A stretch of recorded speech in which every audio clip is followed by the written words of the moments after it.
For what is a man profited if he shall gain the whole world and lose his own soul? Or what shall a man give in exchange for his soul, said Jesus in Matthew 16. There are many of you that are selling your soul, your eternal spirit, for a little bit of this world. But Jesus said, suppose you got all the oil of the Middle East, all the gold in South Africa, all the diamonds in Holland, all the wealth of the whole world, and you had it all the music, all the culture, all the philosophy, all the psychology of the world, you had it all, and lost your soul. It wouldn't be worth it. And yet you are losing your soul for just a little bit of it. Now that doesn't mean that you're not to have money. Nowhere in the Bible does God condemn a wealthy man unless he misuses it or unless he got it the wrong way. Then he's condemned. But the Bible says, know ye not that friendship with the world is enmity with God? Whosoever therefore will be a friend of the world is the enemy of God. Now what does that word world mean? It's cosmos. It means a world system dominated by evil. That evil part of the world system in which we live. Friendship with that means enmity with God. And God says, come out from among them and be ye separate, saith the Lord, and touch not the unclean thing. Worldliness in the New Testament meant the relationship that people had with their social environment. We're to be separated from the evils of the world.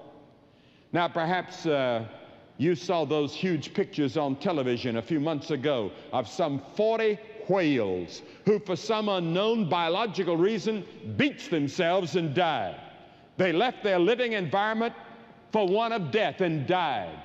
And many of you have left the environment of living in the Scriptures and living for God and gone out into the world, and your soul is dead toward God. It's like the lemming in Scandinavia. They band together and for some unknown reason walk down into the ocean and die. You deliberately bring on your own spiritual death. You promote your own eternal death by going with the evils of the world round about you.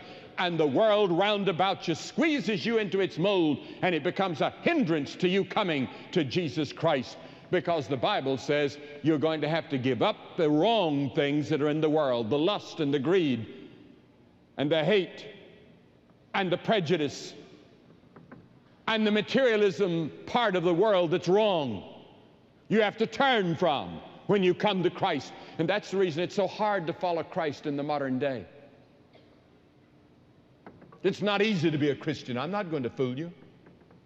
I would think it's more difficult to be a Christian right now in modern America or modern Western world than any other part of the world. You see, to be a Christian in some parts of the Orient or some parts of the world, you have to really stand for Christ and you have to suffer. But in a country where there's no suffering and no physical persecution, it's rather easy just to slide along, really not knowing Christ, calling yourself a Christian, but not really being a Christian, not a New Testament Christian. And there are thousands of people like that that have gone to church all their lives and been baptized and confirmed, but still not knowing Christ.